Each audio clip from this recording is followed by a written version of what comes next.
पूजा से संबंधित 26 नियमों का जरूर करें पालन। सुखी और समृद्ध जीवन के लिए देवी देवताओं के पूजन की परंपरा काफी पुराने समय से चली आ रही है। आज भी बड़ी संख्या में लोग इस परंपरा को निभाते हैं। पूजन से हमारी मनोकामनाएं पूर्ण होती हैं, लेकिन पूजा करते समय कुछ खास नियमों का पालन भी किया जाना चाहिए। अन्यथा पूजन का शुभ फल पूर्ण रूप से प्राप्त नहीं हो पाता है। सामान्य पूजन में भी इन बातों का ध्यान रखें, शुभ फल की प्राप्ति होगी। ये नियम इस प्रकार है। एक, सूर्य, गणेश, दुर्गा, शिव और विष्णु ये पंचदेव कहलाते हैं। इनकी पूजा सभी कार्यों में अनिवार्य रूप से की जानी चाहिए। प्रतिदिन पूजन करते समय इन पंचदेव का ध्यान करना चाहिए।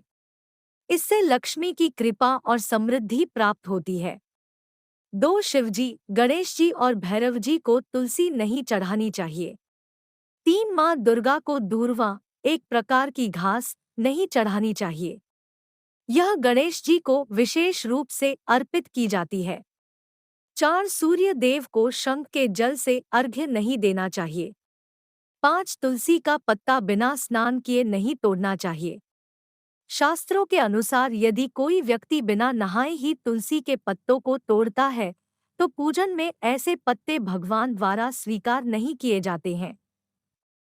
6, प्लास्टिक की बोतल में या किसी अपवित्र धातु के बर्तन में गंगाजल नहीं रखना चाहिए।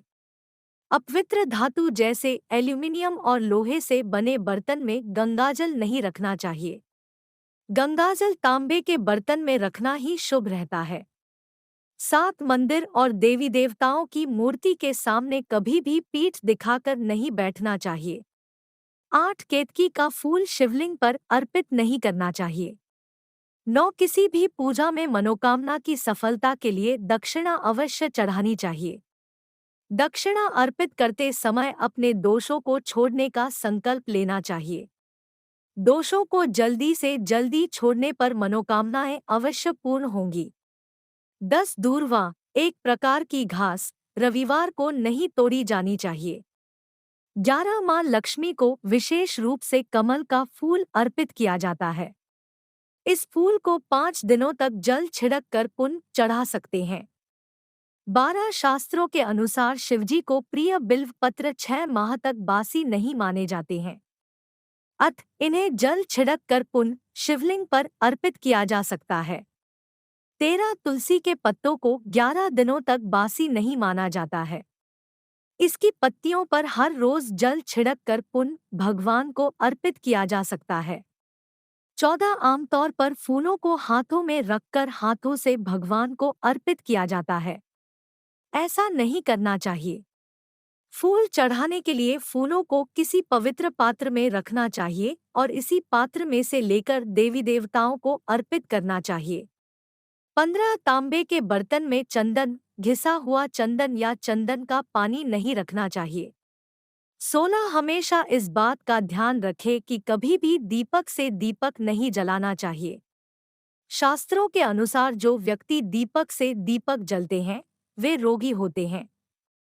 17, बुधवार और रविवार को पीपल के वृक्ष में जल अर्पित नहीं करना चाहिए। 18, पूजा हमेशा पूर्व या उत्तर दिशा की ओर मुख रखकर करनी चाहिए।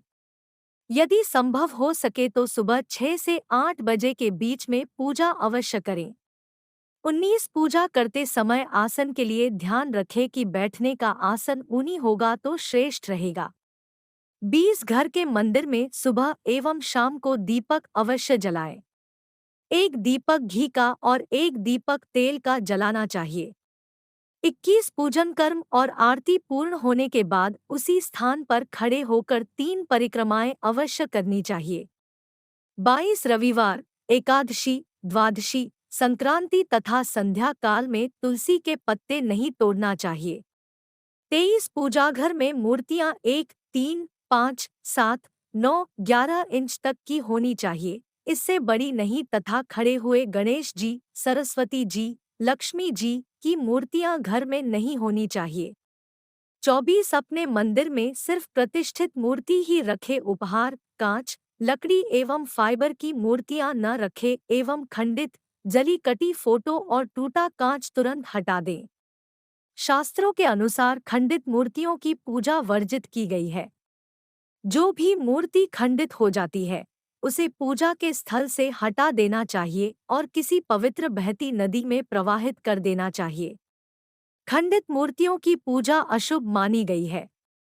इस संबंध में यह बात ध्यान रखने योग्य है कि सिर्फ शिवलिंग कभी भी किसी भी अवस्था में खंडित नहीं माना जाता है।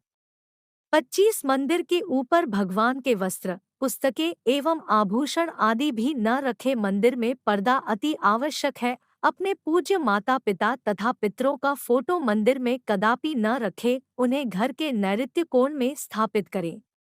26 विष्णु की 4, गणेश की 3, सूर्य की 7, दुर्गा की 1 एवं शिव की आधी परिक्रमा कर सकते हैं।